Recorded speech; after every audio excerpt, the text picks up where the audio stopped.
오늘 설교 제목입니다. 예수님의 언어로 다시 듣는 복음, 아람어 12개로 읽는 예수님의 숨결입니다. 마가복음 14장 36절 말씀 제가 다시 한번 읽겠습니다. 이르시되 아빠 아버지여, 아버지께는 모든 것이 가능하오니 이 잔을 내게서 옮기시옵소서. 그러나 나의 원대로 마옵시고 아버지의 원대로 하옵소서 하시고. 우리가 보통 성경을 읽을 때 한국말로 읽지요. 그리고 조금 더 다른 언어에 익숙하신 분들은 영어로도 읽습니다.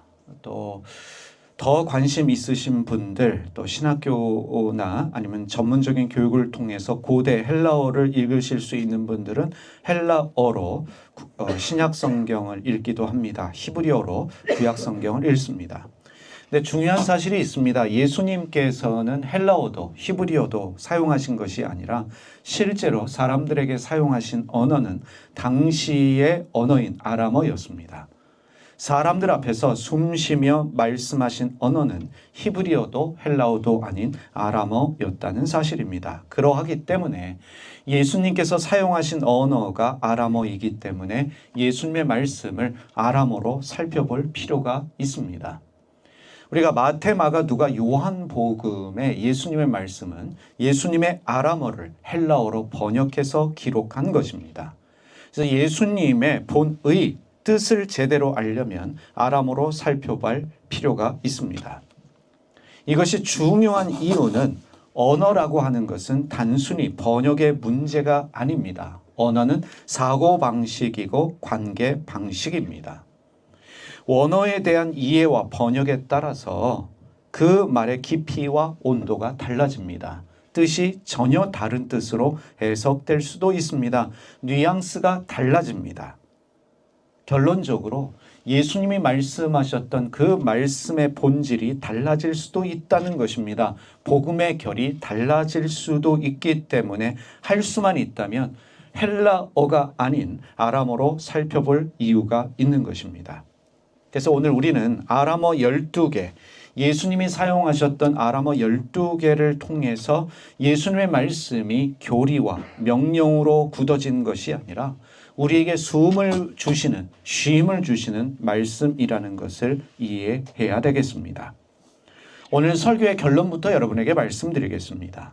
예수님께서 사용하신 아람어를 따라가다 보면 믿음이란 결국 하나님을 위해 희생하는 종교가 아니라 사람을 살리시는 하나님의 현실로 돌아오게 된다는 사실입니다. 아람어로 예수님의 말씀을 이해하게 되면 하나님을 믿는다라고 하는 것은 하나님을 위한 희생이 아니라 사람을 위한 하나님의 희생으로 열심으로 이해하게 됩니다. 첫 번째 단어부터 살펴보겠습니다. 우리가 지난주에 살펴보았던 중요한 단어입니다. 투바이온입니다. 복은 상이 아니라 동행이라는 사실입니다. 마태복음 5장에 예수님께서 팔복을 말씀하시며 복이 있는 사람을 말씀하셨습니다. 예수님이 복이 있다라고 말씀하신 이 투바이온, 우리의 생각을 바꾸어 놓습니다. 우리가 복을 이해하면 복이 있다라고 하는 말을 들을 때 우리는 앞으로 잘 될 것이다, 복 받을 것이다 라고 생각하는 경향이 있습니다. 지금 복이 없는데 앞으로 주어질 그것을 복으로 이해합니다. 지금은 힘들지만 열심히 기도하면, 열심히 노력하면 분명히 나에게 보상이 있을 것이다. 미래적인 사건으로 복을 이해합니다. 그래서 지금은 힘들지만 견디는 시간이고 복은 아직 오지 않은 미래에 주어질 그 무엇으로 생각합니다. 근데 투바이오는 그런 뜻이 아닙니다. 예수님께서 사용하셨던 아람어 복이 있다, 투바이오는 앞으로 잘 될 것이다, 미래적 예언이 아니라 지금 이미 너는 복받고 있다라고 하는 현재적 사건을 말합니다. 지금 이 자리가 하나님이 함께 계신 자리이다. 너는 하나님이 함께 하시는 존재이다. 선언의 말씀이 투바이온입니다. 네가 지금 가는 길이 제대로 된 길이다 라는 말씀입니다. 예수님의 말씀은 조금만 더 버텨라. 내가 보상해 주겠다. 네가 가난해져야만, 마음이 온유해져야만 복을 주겠다 말씀하시는 것이 아닙니다. 지금 너의 자리에 하나님이 계신다. 너는 이미 충분한 복을 받고 있다라는 의미와 뜻을 가진 단어가 투바이온입니다.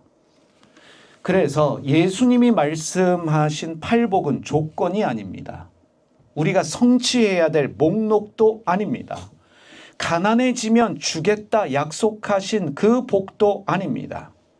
지금 우리는 가난합니다. 지금 우리는 울고 있습니다. 억울합니다. 배고픕니다. 그 자리에 하나님의 임재가 떠나지 않았다라는 선언입니다. 가난함에도 불구하고, 울고 있음에도 불구하고, 남에게 빼앗기고 있음에도 불구하고 이미 너는 복받은 사람이다. 하나님이 함께 하시는 존재이다. 선언이 투바이온입니다. 그래서 투바이온은 문제가 해결되었기 때문에 말해지는 단어가 아닙니다. 아무것도 해결되지 않았음에도 불구하고 하나님이 함께 계신다는 사실 때문에 선포되는 말입니다. 여러분 힘드십니까? 투바이온을 고백하십시오. 눈물이 나십니까? 투바이온을 고백하시기를 바랍니다. 여러분 기독교적 신앙의 이해, 예수님의 말씀은 이것입니다. 복음은 여러분 우리 모두를 위한 것인데 미래를 위한 것이 아니라 현재를 위한 것입니다. 복은 나중에 주어지는 상이 아니라 지금 이 숨을 쉬고 있는 이 자리에 우리 곁에 있습니다. 아무것도 해결되지 않았음에도 불구하고 우리에게 남아있는 온기가 투바이온입니다. 하나님은 고통을 피해가지 않습니다. 그 고통 가운데 이미 하나님은 함께 계시고 우리의 고통 가운데도 이미 복을 주고 계십니다. 우리가 신앙생활하면서 종종 이렇게 질문합니다. 왜 아직도 문제가 해결되지 않습니까? 나는 기도하는데 왜 상황은 아직도 이 모양 이 꼴입니까? 그렇지만 예수님은 먼저 이렇게 우리에게 묻고 계십니다. 정말 너는 혼자라고 느끼느냐? 정말 너는 버려진 상태로 느껴지느냐? 내가 너에게 관심이 없는 것 같으냐? 우리에게 묻고 계십니다. 투바이온, 이미 우리는 복받은 존재입니다. 하나님은 여전히 우리와 함께 하십니다. 그래서 투바이온, 복이 있다라는 말씀은 상황을 바꾸는 말이 아니라 상황을 버텨내게 하는 말씀입니다. 여러분 힘들지요. 버텨내기 위해서 우리가 고백해야 될 말 예수님의 말씀 투바이온입니다. 그래서 복이라고 하는 것은 복 때문에 삶이 쉬워진다라는 증거가 아니라 그럼에도 불구하고 하나님은 나와 함께 계신다. 하나님이 나를 떠나지 않았다는 증거가 투바이온입니다. 그래서 여러분 오늘 혹시 이렇게 느끼신 분이 있다면 좋겠습니다. 투바이온을 통해서 아직 해결되지 않았지만 나는 버려진 사람은 아니다. 아직 끝나지 않았지만 이 자리에 하나님이 계신다. 내 인생은 밑바닥이지만 그럼에도 불구하고 하나님은 나와 함께 계신다. 이것이 투바이온입니다. 오늘도 주님은 우리와 함께 계시며 우리 심령에 말씀하십니다. 너는 이미 복받은 사람이다. 너와 하나님은 함께 하신다. 우리에게 말씀하고 있습니다. 우리 한번 따라서 해볼까요? 투바이온. 기억하시기를 바랍니다. 두 번째로 우리가 살펴보아야 될 중요한 아람어는 아빠입니다. 지금 우리 성경에 번역되어진 아빠라는 발음인데 이 아빠라는 아람어는 하나님은 권위가 아니라 의지의 대상이라는 것입니다.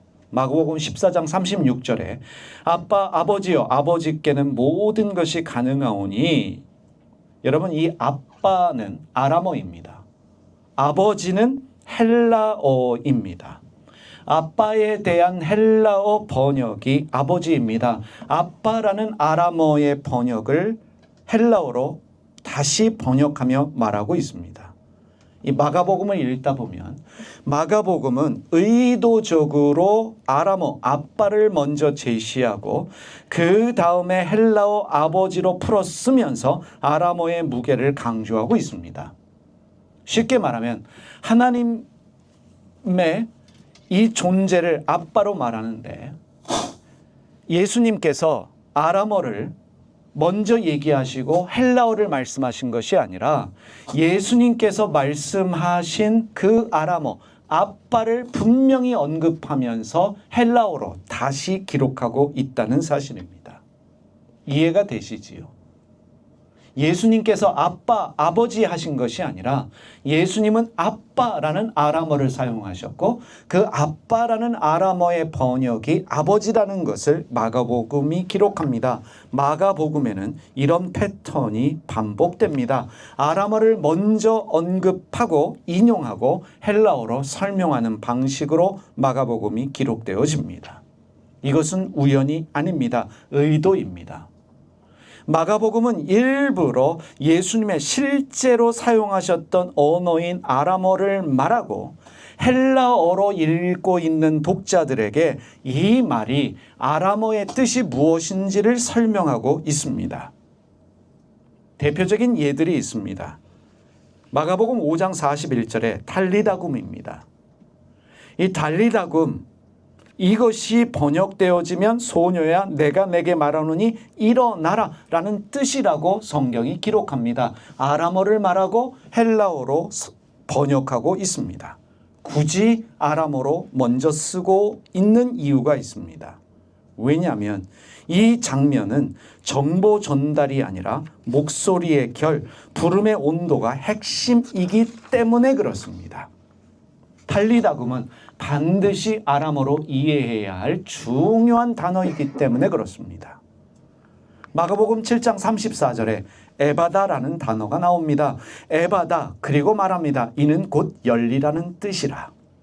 아람어를 말하고 헬라어로 어떤 뜻인지를 기록하고 있습니다. 마가는 치유의 기술을 설명하지 않습니다. 대신 예수님의 입에서 나온 한 단어를 그대로 남깁니다. 그리고 말해줍니다. 이 말은 이런 뜻이다. 왜냐하면 예수님이 사용하셨던 에바다라는 그 말 자체가 하나의 사건이기 때문에 그런 것입니다. 그리고 오늘 우리가 읽은 아빠, 아버지여, 마가복음 14장 36절의 말씀도 마찬가지입니다. 여기서도 아람어, 아바, 아빠를 먼저 쓰고 그리고 헬라어를 파테르라고 하는 헬라어를 말하고 있습니다. 아바, 파테르. 예수님이 사용하신 아람어 아바를 쓰고 이것이 헬라어로 파테르라는 뜻이다 라고 병치하고 있습니다. 헬라어로 읽고 있는 독자들에게 설명은 필요이지만 신학의 중심은 예수님의 중심은 아람어 아바에 있다는 것을 보여주고 있습니다. 아바로만 이해해야 되는 중요한 단어라는 뜻입니다. 그리고 마가복음 15장 34절 우리가 잘 알고 있는 아람어이지요. 엘로이 엘로이 라마 사박다니. 그리고 성경은 이렇게 기록합니다. 번역하면 헬라어로 번역하면 나의 하나님 나의 하나님 어찌하여 나를 버리셨습니까? 이렇게 기록합니다. 이건 매우 중요합니다. 예수님께서 이렇게 말씀하셨다 마가복음은 요약하지 않고 십자가 위에서 외쳐졌던 예수님의 아람어를 그대로 기록하고 있습니다. 엘로이 엘로이 라마 사박다니 이런 뜻이다. 왜냐하면 이 절규는 개념으로 바꾸면 사라지는 인간의 고통의 언어이기 때문에 그렇습니다. 한국말에서만 느껴지는 그 무언가가 있는 것처럼 아람어에서만 느껴지는 그 무엇, 인간의 고통과 인간의 좌절을 가장 현실적으로 표현할 수 있는 말이 아람어입니다. 엘로이 엘로이 라마 사막다니. 그래서 아람어를 먼저 쓰고 헬라어로 번역하고 있습니다. 왜 굳이 이렇게 했을까? 이유는 분명합니다. 첫 번째로 예수님의 말씀은 개념 이전의 사건이기 때문에 그렇습니다. 아람어는 정의의 언어가 아닙니다. 다시 말하면 철학의 언어가 아니라는 것입니다. 헬라어는 철학의 언어입니다. 철학이라고 하는 이 학문이 그리스에서 시작됐고 이 헬라어는 정의가 분명합니다. 기승전결이 분명합니다. 서론, 본론, 결론을 말할 수 있는 변증법적이고 수사학적인 언어가 헬라어입니다. 그런데 이 아람어라고 하는 것은 한마디로 이야기하면 시장의 언어입니다. 관계의 언어이고 몸의 언어입니다. 사람들이 실제로 사용하면서 피부로 느낄 수 있는 언어이기 때문에 어떤 언어는 아람어로 표현할 수밖에 없습니다. 마가복음은 예수님의 말씀을 교리와 신학화하기 전에 먼저 사건으로 보존하려고 합니다. 그 중요한 의미를 보존하려고 하기 때문에 예수님의 말씀을 굳이 아람어로 먼저 말하고 헬라어로 번역하고 있는 것입니다. 두 번째로 이미 말씀드렸지만 헬라어로는 담기지 않는 온도가 있기 때문에 그렇습니다. 헬라어는 정확하지만 예수님의 말씀은 정확함보다 살아있음이 중요했습니다. 다시 말하면 헬라어가 이성이라면 아람어는 감성입니다. 이성적인 이해보다 더 중요한 것이 있다면 마음의 느낌입니다. 그 온도를 담고 있는 언어가 아람어이기 때문에 그렇습니다. 그래서 마가복음은 이렇게 말하고 있습니다. 이 말은 이렇게 번역되지만 먼저 아람어의 소리를 들어라. 그 뜻이 무엇인지를 먼저 마음으로 한번 느껴보라는 것입니다. 그래서 마가복음은 세 번째로 독자에게 거리를 느끼게 하려는 의도로 아람어를 기록합니다. 아람어를 그대로 쓰게 되면 독자들은 그 부분에서 잠시 멈추어 서게 됩니다. 이게 무슨 뜻일까? 무슨 말일까? 잠시 멈춤을 통해서 예수님의 말씀이 쉽게 소비되지 않고 존중받는 말씀이 될 뿐만 아니라 중의 말씀을 뛰어넘어서 그 말씀에 대한 깊이를 가지게 합니다. 한 번 더 생각하게 하고 한 번 더 의미를 되새기게 하려는 의도가 있습니다. 그래서 마가복음이 우리에게 중요합니다. 그리고 여러분, 복음서 중에 제일 먼저 쓰여진 복음서가 마가복음입니다. 마가복음이 쓰여지고 마가복음을 참고로 마태와 누가복음이 쓰여졌다라고 하는 것이 학자들의 전반적인 의견입니다. 서민들을 위한 복음입니다. 마가복음은 가장 짧지만 가장 거칠고 가장 인간적이면서 가장 숨가쁜 복음서다라고 말할 수 있습니다. 그래서 사실 여러분들이 복음서를 읽을 때에 마가복음을 먼저 읽으시는 것이 참 좋은 방법이다라고도 말할 수 있겠습니다. 마가복음은 예수님을 설명하지 않습니다.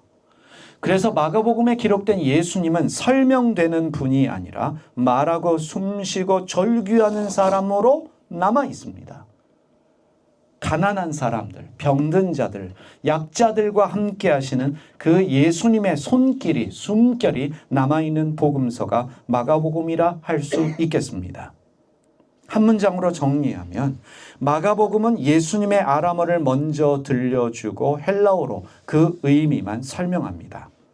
중심은 언제나 아람어에 있다는 사실입니다. 이 통찰을 가지고 마가복음을 읽으면 복음서가 차갑지 않게 느껴집니다. 사람의 얼굴을 가진 책으로 느껴집니다. 우리와 함께 계시는 그 임마누엘의 하나님을 우리가 경험할 수 있게 됩니다. 그럼 다시 아빠로 돌아가겠습니다.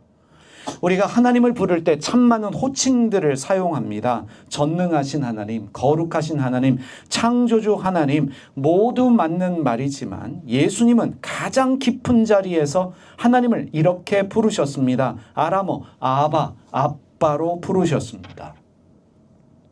왜 아람어 아바가 중요할까요? 히브리어에서 이 아버지를 아브라고 이야기합니다. 아브라고 하는데 이 아브라고 하는 히브리어 아버지로 번역되어지는 이 아브는 공식적이고 가부장적인 아버지입니다.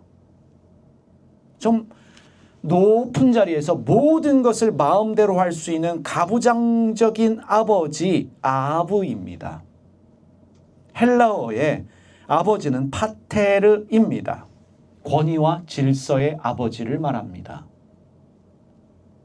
근데 마가복음이 굳이 예수님이 사용하셨던 아람어 아바, 아빠를 기록하는 이유는 이 아빠라는 이 아람어는 아이도 부를 수 있고 어른도 위기 속에서 부를 수 있는 설명 없이 튀어나오는 관계의 호칭이기 때문에 그렇습니다. 가장 편할 때, 위급할 때 부를 수 있는 존재가 바로 아바, 아빠입니다.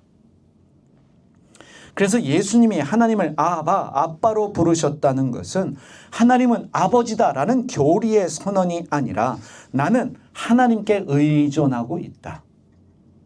나는 하나님밖에 없다라는 관계의 고백입니다. 이 말은 존경의 호칭이 아닙니다. 권위로 부르는 말도 절대로 아닙니다. 이제 컸기 때문에 아버지로 부르는 그런 의미도 아닙니다. 아람어 아바는 의존해도 되는 존재를 부르는 소리입니다. 내가 언제든지 기댈 수 있는 존재가 아바입니다. 히브리어와 헬라의 아부, 파테르는 다가가기 힘든 존재입니다. 나를 언제든지 책망할 수 있고 징벌할 수 있고 나를 심판할 수 있는 존재, 나를 집에서 쫓아낼 수 있는 존재가 아부, 파테르라면 아바는 언제든지 나를 품어줄 수 있는, 내가 언제든지 달려가서 안길 수 있는 의존적인 존재에 대한 고백입니다. 설명하지 않아도 되고 정리된 문장이 없어도 되는 부름입니다. 어린아이가 넘어졌을 때, 힘들 때 엄마라고 하는 그 호칭의 소리와 똑같습니다. 엄마는 힘들 때, 가장 어려울 때 엄마라고 할 수 있는 것처럼 아바가 바로 그런 단어입니다. 내가 힘들고 어려울 때, 고통스러울 때 언제든지 말할 수 있는 그 고백의 단어가 아바, 아빠입니다. 여러분, 예수님께서 언제 이 고백을 하셨습니까? 언제 이러한 기도를 드리셨습니까? 겟세마네 동산에서 가장 두렵고 가장 약해진 순간에 하나님을 이렇게 부르셨다는 사실입니다. 이 잔을 내게서 피할 수 있다면 피하게 해 주십시오. 절규하던 그 순간에 예수님께서 하나님을 아바라고 부르셨다는 사실입니다. 이 장면이 우리에게 중요한 이유는 이것입니다.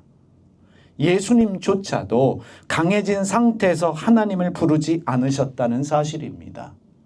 여유 있고 넉넉해서 그 하나님을 부르는 것이 아니라 가장 밑바닥에서 힘들 때 그 하나님을 아바, 아빠라고 부르셨다는 것을 우리가 깨달을 필요가 있습니다. 우리는 종종 이렇게 생각합니다. 기도하려면 뭔가 정리정돈이 되어야 한다. 믿음이 좋으려면 흔들리면 안 된다. 울면 약한 것이다. 그래서 기도할 때도 품위를 가지려고 합니다. 자리를 마련하고 뭔가 좋은 장소에서 나만의 공간에서 기도하려고 합니다. 진짜 기도는 힘들 때, 아무것도 할 수 없을 때, 지하철 안에서, 버스 안에서, 길을 걸어가면서 나오는 한마디가 진실의 기도라는 것입니다. 아바, 아빠, 하나님을 부르는 것이 진정한 기도입니다. 예수님은 가장 무너진 밑바닥에서 가장 어린 언어로 하나님을 부르셨습니다. 아바. 신앙은 하나님 앞에서 어른이 되는 것이 절대로 아닙니다. 예수님 말씀하셨습니다. 너희가 어린아이같이 되지 않으면 결단코 아버지 나라에, 하나님 나라에 들어갈 수 없다라고 말씀하신 이유가 무엇이겠습니까? 여러분, 신앙은 어린아이처럼 무너질 수 있는 용기입니다. 투정 부릴 수 있다는 거예요. 짜증 부릴 수 있다는 것입니다. 누구 앞에서? 아바, 하나님 앞에서요. 이 한마디의 고백만 있어도 됩니다. 아바, 아빠. 그 부름 앞에서 우리는 심판당하지 않습니다. 아바, 아람어가 가진 의미는 심판하지 않는 존재입니다. 다구치지 않는 존재입니다. 하나님이 그러한 존재라는 것입니다. 아바 하나님 앞에서 우리는 안전합니다. 내가 아무것 하지 못해도 정말 살기 힘들어서 죽고 싶어서 소주를 앞에 두고 독한 술을 앞에 놓고 아빠라고 하는 그 한마디가 가장 위대한 기도가 될 수 있다는 것입니다. 어찌 술잔을 앞에 놓고 나에게 기도할 수 있느냐? 책망하는 신은 종교의 신입니다. 너무 고통스러워서 주님 그 한마디의 고백을 들으실 뿐만 아니라 그 고백을 통해서 우리의 마음의 소원을 헤아리실 뿐만 아니라 우리를 돌보시는 분이 아바 아버지 하나님입니다. 예수님이 우리에게 가르쳐 주신 기도의 시작은 완벽한 문장이 아니었습니다. 이 단순한 호칭이었습니다. 다시 한번 말씀드립니다. 예수님은 아람어를 사용하셨습니다. 하늘에 계신 우리 아버지 할 때에 그 아버지 파테르는 아람어에 대한 헬라어의 번역이지요. 예수님이 가르쳐 주신 그 아버지는 누구입니까? 아바입니다. 아바예요. 우리는 누구에게 기도합니까? 아빠에게 기도하는 것입니다. 그래서 여러분, 하나님은 지금 이 시간도 어린아이같이 가장 약해진 모습에서 마치 예수님께서 겟세마네 동산에서 울부짖으며 아바라고 했던 것처럼 약해지고 힘들며 고통 가운데 부르짖는 자들의 부름에 먼저 응답하시는 하나님임을 여러분 기억하시기를 바랍니다. 여러분 저를 따라서 고백하겠습니다. 아빠, 아바. 세 번째로 바르 아나샤입니다. 바르 아나샤는 인자로 번역되어지는 아람어입니다. 인자, 예수님은 인간의 자리에서 말씀하신다는 것입니다. 예수님이 자기를 말씀하실 때 항상 인자라고 말씀하셨는데 그 인자가 아람어로 바르 아나샤입니다. 이 바르 아나샤는 사람의 아들, 인간이라는 뜻이지만 이 말이 가진 중요한 의미가 있습니다.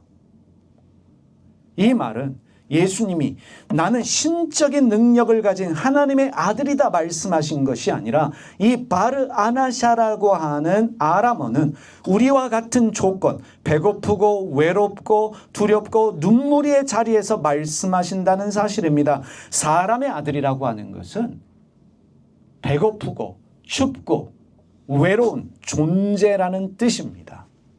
바르 아나샤가 가진 중요한 의미입니다. 단순한 사람의 아들이 아니라 죽을 수밖에 없는 연약한 외롭고 고통의 인간이라는 뜻인 것입니다.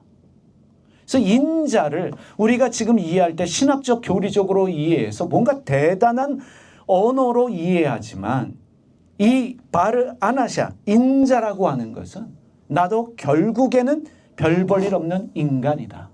나도 나약한 인간이다 라고 말하는 것입니다. 예수님이 자기를 비워 인간이 되셨다라고 말씀합니다. 신적인 존재가 낮아져서 인간이 됐습니다. 종과 같이 되었습니다. 종과 같이 된 그 인간의 존재가 바르 아나샤입니다. 복음이 무엇입니까? 여러분, 복음은 위에서 아래로 떨어지는 교훈이 아니라 같은 땅을 밟고 있는 분의 증언입니다. 신이 위에서 나는 관대하다, 위대하다, 자비하다, 그래서 내 말을 들어라. 이게 복음이 아니라, 신앙이 아니라 우리와 더불어 살아가시는 그 분이 우리에게 말씀하십니다. 여러분 이미 여러 번 말씀드렸지만 전 세계 어느 종교도 인간이 신을 위해서 죽었다라는 기록은 없습니다. 신이 인간이 되어서 인간을 위해서 희생했습니다. 단순한 희생이 아니었습니다. 인간으로 오셨지요. 가난한 집에 큰아들로 태어나서 가난하게 사셨습니다. 배신을 당하셨습니다. 그리고 죽음마저도 경험하셨습니다. 바로 그런 인간을 말할 때 쓰는 단어가 바르 아나샤입니다. 여러분 우리는 종종 신앙을 성공으로, 출세로, 영향력으로 이해하며 착각하지만 인자의 길은, 신앙의 길은 강함이 아니라 함께 짐을 지는 길입니다. 그래서 진짜 교회는 계급이 없는 교회입니다. 원래 목적은 그것이 아니지만 분명한 것은 이미 한국교회의 직분은 계급이 되었습니다. 뭔가 형편이 나은 사람, 그리고 뭔가 출세하고 돈 있는 사람들이 권사되고 장로되지요. 분명한 현실은 돈 없으면 권사되기도 힘들고 장로되기도 힘들어요.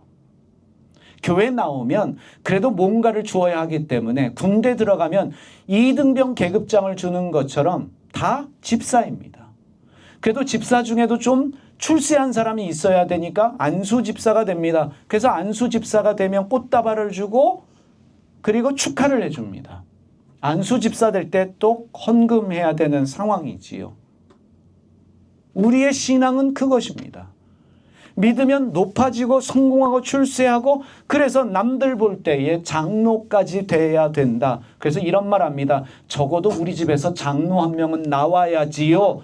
무슨 뜻이겠어요? 출세로 이해하는 것입니다. 신앙적 출세로 이해하는 것입니다. 신앙은 더불어 함께 살아가는 것입니다. 너도 없고 나도 없고 우리가 되는 것입니다. 소수자도 없고 다수자도 없고 우리가 되는 것입니다. 우린 그러한 교회를 목표로 하기 때문에 그러한 교회를 꿈꾸기 때문에 직분자를 세우지 않기로 결정한 것입니다. 한번 따라서 하겠습니다. 바르 아나샤. 네 번째 단어입니다. 타부입니다. 타부는 회개에 대한 아람어 단어입니다. 타부를 회개로 번역했습니다. 타부는 자책이 아니라 방향 전환입니다. 마가복음 1장 15절에 때가 찼고 하나님 나라가 가까이 왔으니 회개하고 타부입니다. 타부를 우리가 회개로 번역합니다. 회개의 헬라어가 메타노이아입니다. 메타노이아는 생각을 바꾼다는 뜻이에요. 그런데 헬라어로 이해하면 예수님이 말씀하셨던 이 회개의 본질을 우리가 놓칠 수 있습니다. 예수님이 사람들에게 말씀하셨던 아람어 타부는 돌아서라 라는 의미에 가깝습니다. 돌아서는 게 뭐냐면 너를 찾으라는 뜻이에요. 네가 누구인지 너의 정체성을 찾아라. 너의 아이덴티티를 찾아라 라는 뜻의 아람어가 타부입니다. 우리는 종종 회개를 이렇게 오해합니다. 내가 얼마나 잘못되었는지 오래 반성하는 것. 타부는 그것이 아닙니다. 타부의 뜻은 단순합니다. 그 길로 계속 가지 마라. 그건 너의 길이 아니다. 너의 정체성이 아니다. 너와 어울리지 않아. 그건 너와 맞지 않는 옷이야. 너에게 맞는 옷을 찾아 입어라. 너 자신으로 돌아와라. 그 아람어가 타부입니다. 여러분, 번역을 어떻게 하느냐에 따라 의미가 달라져요. 라틴어로 성경을 번역할 때 회개를 고해성사를 하라고 번역을 했습니다. 라틴어의 회개는 고해성사입니다. 신부에게 찾아가서 내 죄를 고백하는 것을 회개로 이해했습니다. 그래서 지금 천주교 신자들에게 중요한 것이 고해성사예요. 내 내면의 비밀을 신부에게 말합니다. 그래서 고해서가 따로 있지요. 고해성사를 중요하게 여깁니다. 번역의 잘못입니다. 헬라어로 메타노이아, 생각을 바꾸어라 라고 해서 사람의 의식을 개조하려고 합니다. 근데 예수님의 타부는 그 옷 벗고 네 몸에 맞는 옷을 찾아. 네 정체성을 찾아. 지금 네가 가는 그 길은 너의 길이 아니거든. 그래서 돌아와라. 뭘 찾으라는 거예요? 너를 찾으라. 그게 아람어 타부의 뜻입니다. 그래서 회개는 죄책감의 늪이 아니라 하나님의 현실로의 이동입니다. 자기 정체성의 회복입니다. 여러분, 지금 우리의 삶이 무너지는 이유는 죄가 많아서가 아니라 단순히 방향이 잘못된 것일 수도 있어요. 부모가 해야 될 일이 뭐예요? 공부해라가 중요한 게 아니라 아이가 뭘 좋아하는지, 뭘 할 때 가장 행복한지를 찾아서 그 아이 몸에 맞는 옷을 찾아주는 게 부모의 역할입니다. 그게 회개입니다. 타부는 정죄가 아니라 초대입니다. 다섯 번째로 마모나입니다. 마모나는 돈이 문제가 아니라 의지가 문제라는 것을 깨닫게 하는 단어인데 마태복음 6장 24절에 너희가 하나님과 재물을 겸하여 섬기지 못하느니라 이 재물에 대한 아람어가 마모나입니다. 마모나를 재물로 번역하는데 마모나는 돈으로 번역될 수도 있습니다. 때로는 지혜로 번역될 수도 있습니다. 그런데 마모나는 돈 자체라기보다는 내 마음이 기대어 사는 힘, 나를 살려줄 것이라 믿는 대상을 마모나라고 말합니다. 내가 기대하고 있는 그 무엇, 나를 살려줄 것 같은 그 대상이 마모나입니다.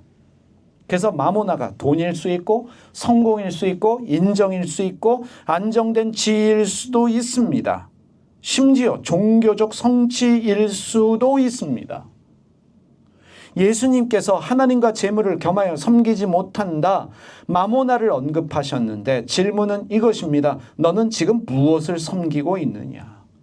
너를 지금 지탱하는 신은 무엇이냐? 너는 어떤 신을 묻고 있느냐? 라는 질문의 아람어가 바로 마모나입니다.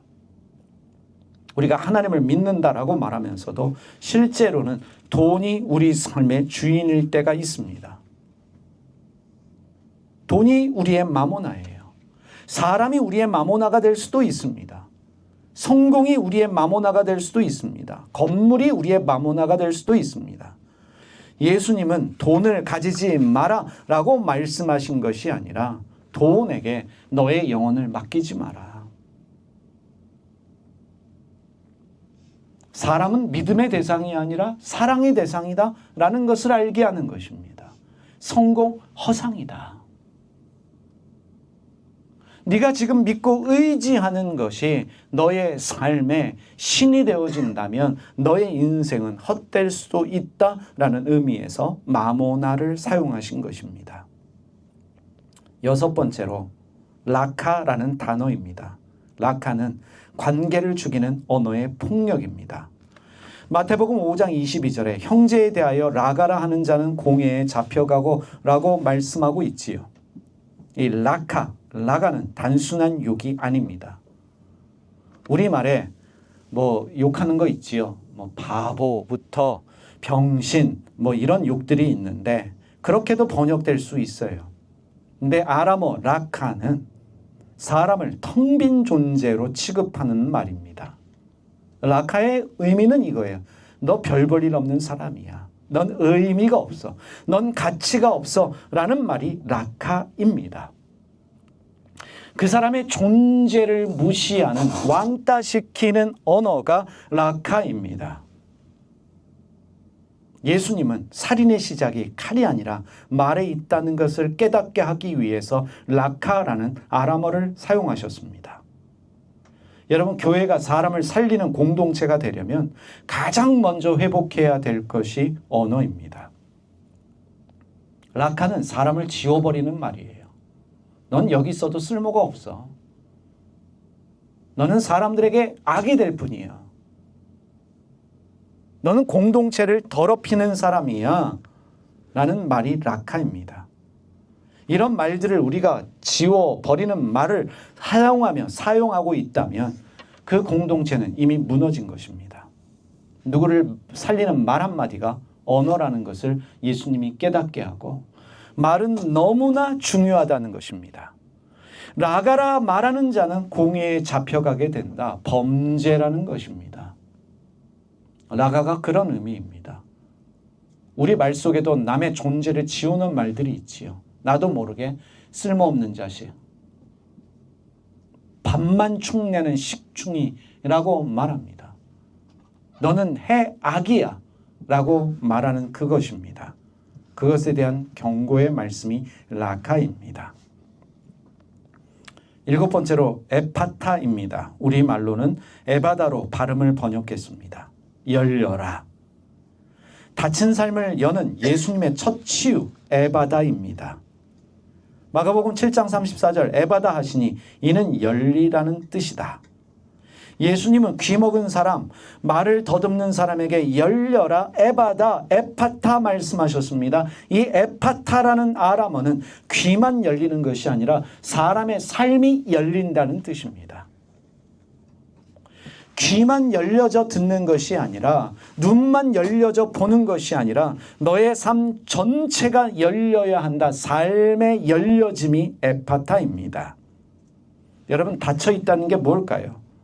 들어도 듣지 못하고 말해도 전해지지 않고 관계가 막혀 있는 상태.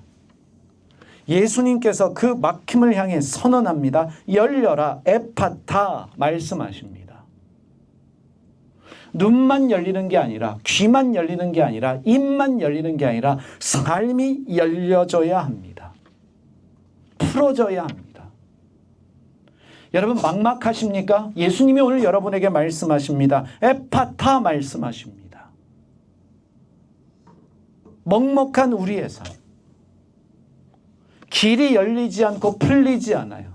장애인 등록도 되지 않습니다. 경제적 어려움도 해결되지 않습니다. 첩첩삼중입니다. 그때 예수님 우리에게 말씀하시는 그 음성을 들으십시오. 에파타, 열려라 우리에게 말씀하십니다. 오늘 여러분 안에 닫힌 문이 있다면 그 문 앞에서 예수님 분명히 말씀하십니다. 열려라. 한번 따라서 하겠습니다. 에파타. 8번째입니다. 달리타쿰입니다. 여러분, 일어나는 명령이 아니라 부름의 아람어가 달리타쿰입니다. 마가복음 5장 42절 달리다굼 내가 말하노니 소녀야 일어나라. 예수님의 치유는 거칠지 않습니다. 탈리타, 작은 아이라는 뜻입니다. 쿰, 일어나라는 것입니다. 그런데 여러분, 이 쿰은 다구침이 아니라 속삭임이라는 사실입니다. 예수님이 그 소녀의 귀에 대고 일어나라 외치신 게 아니라 쿰, 속삭임의 소리가 쿰입니다. 여러분, 참 중요한 이해입니다. 일어나라는 말은 때로는 폭력이 될 수 있습니다. 지금 너무 힘든데 정신 차려라는 말은 칼이 될 수가 있습니다. 그런데 예수님의 쿰은 몰아세우는 칼이 아니라 그 사람에게 숨을 돌려주는 사랑의 언어, 속삭임이라는 사실이에요. 여러분, 지금 힘들어 죽을 것 같은데 자살을 생각하고 있는데 절대로 포기하지 마십시오. 죽긴 왜 죽습니까? 죽을 힘 가지고 살아보십시오 라고 외치는 것이 그 사람에게는 폭력이 될 수 있다는 것입니다. 우리 교회도 죽고 싶다 말하는 사람이 있어요. 전화해서 목사님 죽고 싶어요. 오늘 죽고 싶어요. 울면서 한마디 할 수밖에 없어요. 너만 죽고 싶냐? 나도 죽고 싶다. 너만 힘드냐? 나는 더 힘들다. 우리가 속삭인다는 것은 겸손에서 나오는 목소리입니다. 부모가 능력자예요. 명문대 나왔어요. 대기업 다녀요. 애가 힘들어합니다. 부모가 어떤 말을 할 거야? 야 이놈아, 나 때는 더 힘들었어. 열심히 하면 그 점수 못 올릴 게 뭐 어디 있어. 아빠는 말이지, 엄마는 말이지. 그게 언어적 폭력입니다. 일어나라. 쿰.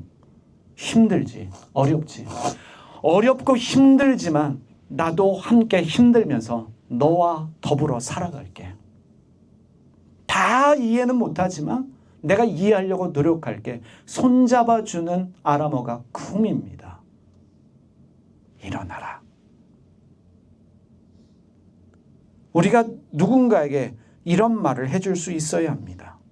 설교하려고 하지 말고, 괜히 없는 지식에 상담하려고 하지 말고, 치료하려고 하지 말고, 그래 나도 힘들어. 우리 함께 힘들면서 길을 헤쳐보자. 다 이해하지 못하지만 얼마나 힘들겠니? 어렵겠니? 이해와 포용에서 나오는 말이 쿰입니다. 기억하십시오. 예수님의 언어는 폭력적이지 않습니다. 예수님의 언어는 속삭임입니다. 부드럽게 오늘도 우리의 귀에, 우리의 마음속에 예수님은 말씀하십니다. 일어나 보겠니? 내가 도와줄게. 내가 손잡아 줄게. 함께 헤쳐나가 보지 않으련. 쿰입니다. 기억하십시오. 아람어 쿰은 속삭임입니다. 부드러운 음성입니다. 9번째로 호산나입니다. 한국 교회가 가장 오해하고 있는 아람어 중에 하나가 호산나입니다. 호산나는 찬양이 아니라 살려달라는 기도라는 사실입니다. 호산나에 대한 아람어를 제대로 이해 못하면 우리는 호산나 호산나 박수치며 춤추며 찬양하는 것으로 이해하지만 호산나는 절박의 상황에서 나오는 부르짖음입니다. 주님, 제발 저 좀 살려주세요. 주님, 고통스러워 못 견디겠습니다. 저 좀 구원해 주세요. 절박의 호소가 호산나입니다. 이 고난이 언제쯤 끝날까요? 이 힘든 것이 언제쯤 끝날까요? 그 부르짖음의 소리가 호산나입니다. 신앙은 멋있는 말로 유지되지 않습니다. 신앙은 절규입니다. 부르짖는 절규로 유지되는 것이 신앙입니다. 그래서 호산나는 나는 괜찮습니다가 아닙니다. 내가 너무 기뻐서 찬양해요. 이런 뜻이 아니에요. 호산나는 저는 지금 당장 도움이 필요합니다. 라는 고백의 부르짖음이 호산나입니다. 교회가 호산나의 의미를 잃어버리면 찬양은 할 수 있어도 복음의 본질은 사라지게 됩니다. 우리는 노래보다 먼저, 찬양보다, 예배보다 먼저 하나님께 살려달라고 말할 수 있어야 됩니다. 호산나, 개념을 바꾸십시오. 아바, 호산나 말할 수 있어야 합니다. 10번째로 골고타입니다. 골고타라고 하는 아람어가 주는 의미는 하나님이 가장 낮은 자리까지 오셨다는 증거입니다. 마가복음과 요한복음에 그들이 예수를 끌고 골고다, 해골의 곳에 이르렀다라고 기록하고 있는데 이 골고타, 아람어의 뜻은 해골의 장소라는 뜻이지만 죽음과 실패의 자리를 말합니다. 가장 추한 자리를 말합니다. 가장 추한 실패와 죽음의 자리 골고타까지 예수님이 내려가셨습니다. 실패한 자들의 자리, 죽음의 자리, 그것도 억울하게 죽는 처형의 자리가 골고타입니다. 하나님은 우리와 가장 가까운 곳에 계십니다. 예배당에 성전에 계신다는 말이 아닙니다. 지금 우리의 현실과 함께 계신다는 말씀입니다. 예수님은 지금도 골고다로 가십니다. 여기에서 복음의 핵심이 드러납니다. 하나님은 깨끗한 분들만 만나시는 분이 아니라 가장 더러운 자리에도 추한 자리에도 죽음의 자리까지 내려오시는 분이다. 이게 복음의 핵심입니다.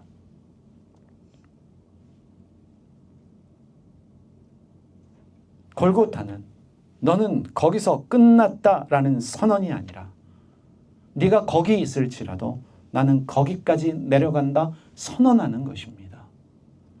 복음은 이리 와라가 아닙니다. 교회로 와라. 네가 회개하고 나에게 조금만 힘을 내서 올라오면, 손을 들면, 무릎 꿇으면 내가 너를 구해주겠다 아닙니다. 골고타의 아람어가 주는 오묘한 신비는 내가 그 자리로 내려가겠다는 것입니다. 성탄절의 의미가 무엇입니까? 예수님이 이 땅에 오셨다는 의미가 뭐예요? 신이, 하나님이 가장 추하고 낮은 자리까지 오셨다라는 것입니다. 내가 어디에 있을지라도 주님은 나를 찾아오신다는 선언의 말씀이 골고타입니다.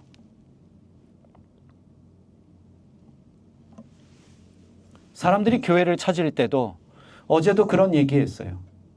좀 있는 사람들이 모여있는, 성공한 사람들이 있는 대형 교회에 가면 나도 있어 보이지요.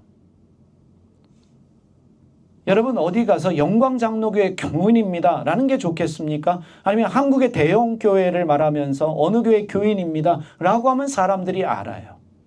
아, 그 교회 얼마나 다니셨어요?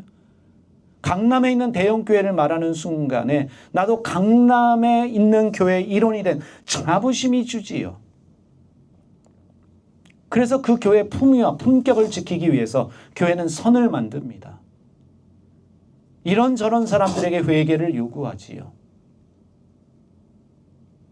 어떤 장애가 있던 어떤 문제가 있던 모든 사람들이 모일 수 있는 그곳이 교회입니다. 거기에 주님이 오시기 때문에 그렇습니다. 골고타, 죽음의 자리입니다. 거기까지 예수님은 오십니다. 여러분들이 지금 어디에 있을지라도 주님은 나를 찾아오신다는 것을 기억하십시오. 11번째, 엘로이 사박다니. 엘리 엘리 라마 사박다니. 절망이 기도가 되는 순간의 아람어 고백이 엘리 엘리 라마 사박다니입니다. 예수님이 절규하셨던 어찌하여 나를 버리셨나이까. 굳이 성경이 아람어를 먼저 기록하고 헬라어로 번역하는 이유가 있습니다. 왜냐하면 이 엘리 엘리 라마 사박다니는 신학적 문장이 아니라 버려졌다고 느끼는 인간의 가장 정직한 언어이기 때문에 그렇습니다. 가장 고통의 순간에 나오는 언어이기 때문에 그렇다는 사실입니다. 엘리 엘리 라마 사박다니. 나의 하나님 어찌하여 나를 버리셨습니까? 우리는 신앙이 좋으면 이런 말 하면 안 되는 줄 압니다. 부정적인 말 하지 마. 투정 부리지 마. 여러분 가장 정직한 사람의 기도는 술 먹고 주위에서 하나님께 내뱉는 그 기도가 가장 정직한 기도라고 저는 감히 말합니다. 당신이 하나님이면 다야. 하나님이면 아버지면 좀 도와줘야 될 거 아니야 라고 외치는 그 기도가 가장 정직한 가장 인간적인 기도라고 말할 수 있습니다. 신앙이 좋으면 이런 말 하면 안 된다라고 하지만 불평하면 원망하면 감사가 없으면 믿음이 없다라고 말하지만 그런데 예수님이 십자가 위에서 하신 이 절규는 원망과 불평과 불신의 말이었을 수 있다는 것입니다. 아람어는 그걸 말하고 있어요. 여러분 품위 있게 번역해서 나의 하나님 어찌하여 나를 버리셨습니까? 멋지게 번역하고 있지만 이 말은 하나님이랐는데 하나님 어찌하여 나를 이대로 방치하십니까? 라는 원망과 절규의 고백입니다. 여러분 복음의 깊이가 무엇인 줄 아십니까? 하나님은 정리정돈된 말을 들으시는 분이 아닙니다. 왜 작은 신음에도 응답하신다라고 말씀하세요? 교회 안 다니는 여러분 자녀들이 기도를 안 할까요? 여러분 그 아이들이 길을 가며 학교를 가며 친구와의 관계 속에서 살기 힘들어 죽겠어. 그 말 한마디가 하나님께 드려지는 기도라는 사실이에요. 예수님의 이 말씀 엘리 엘리 라마 사박다니. 교회는 이 말을 멋지고 근사한 신학적인 교리적인 말로 만들었지만 사실은 무너진 말, 깨진 말, 울부짖는 말입니다. 예수님께서 그러한 기도를 하셨다라고 하는 것은 하나님은 우리의 짜증도 원망도 불평도 다 들으십니다. 그래서 이 말은 정의가 안 되는 거예요. 기도가 안 돼요. 우리의 숨쉬는 것조차 기도입니다. 기도가 안 된다라고 말하지 말고 그때 예수님의 언어로 한 문장만 해도 됩니다. 아바, 호산나, 엘리 엘리 라마 사박다니. 힘들어 죽겠어요. 나보러 도대체 어떻게 하라는 거예요. 그 자리에도 하나님은 함께 계신다는 사실입니다. 마지막 12번째로 슐라마입니다. 슐라마는 평안으로 번역되어지는 아람어인데 감정이 아니라 회복된 상태입니다. 요한복음에 보면 예수님이 제자들에게 오셔서 하신 말씀이 너희에게 평강이 있을지어다. 슐라마 이 아람어를 한국어로는 평강, 평안으로 복음했지만 이 슐라마는 단지 마음이 평안한 상태가 아니라 깨진 것이 다시 제자리를 찾은 상태, 관계가 회복된 상태, 삶이 다시 연결된 상태입니다. 이 성경을 원어로 읽는 재미가 있어요. 평안을 히브리어로 뭐라고 그러죠? 샬롬이라고 해요. 샬롬의 원뜻은 빚을 다 갚은 상태를 원래 샬롬이라고 했습니다. 고대 시대에 지금도 마찬가지예요. 제일 평안한 게 뭐였냐면 빚 다 갚은 거예요. 그게 샬롬이었어요. 근데 아람어의 의미는 또 달라져요. 아람어는 단순한 마음의 평안이 아니라 모든 것이 제자리를 찾는 거예요. 집안이 지저분해요. 근데 집안 정리가 됐어요. 청소했어요. 그래서 찾아오는 그 평안의 상태가 슐라마예요. 누군가 관계가 깨진 사람이 있는데 화해가 됐어요. 그게 슐라마입니다. 그러니까 예수님의 너희에게 평안이 있을지어다, 슐라마가 있을지어다 말씀하신 것은 이것입니다. 너희는 망한 것이 아니다. 너희의 두려움이 끝났다. 너희는 다시 연결된 것이다. 너희는 나를 찾았다라는 고백의 말씀입니다. 선언의 말씀입니다. 그래서 교회가 전해야 될 평안은 위로 멘트가 아닙니다. 내면의 위로가 아니에요. 여러분, 교회가 많이 불렀던 찬양이 있죠. 당신은 사랑받기 위해 태어난 사람. 그 고백이 슐라마예요. 다시 말하면 편견도 없고 차별도 없이 모든 사람에게 당신은 사랑받기 위해 태어났습니다 라고 말할 뿐만 아니라 그 사랑을 보여줄 수 있어야 하는데, 선을 그으면서 이렇게 하면 사랑해 줄게요, 이렇게 하면 당신은 하나님의 자녀가 되는 거예요. 이건 슐라마가 아닙니다. 슐라마는 편견과 차별이 없습니다. 슐라마는 사람의 삶에 회복이 있는데, 그 회복이 뭐예요? 다시 인간으로 존중받는 상태입니다. 가난한 사람의 삶이 연결되고, 상처 입은 사람의 관계가 다시 이어지고, 외로운 사람의 식탁에 자리가 생기는 것, 그게 슐라마입니다. 쉽게 말하면 나도 괜찮은 사람이구나, 내가 괜찮겠구나. 예수님의 제자들이 예수님 배반했어요. 도망갔어요. 불안합니다. 나는 이제 끝이다. 예수님 말씀하셔요. 슐라마, 너희에게 평안이 있을지어다. 너희들의 자리는 회복되었다. 여전히 너희는 사랑받기에 충분한 사람이다. 그게 슐라마예요.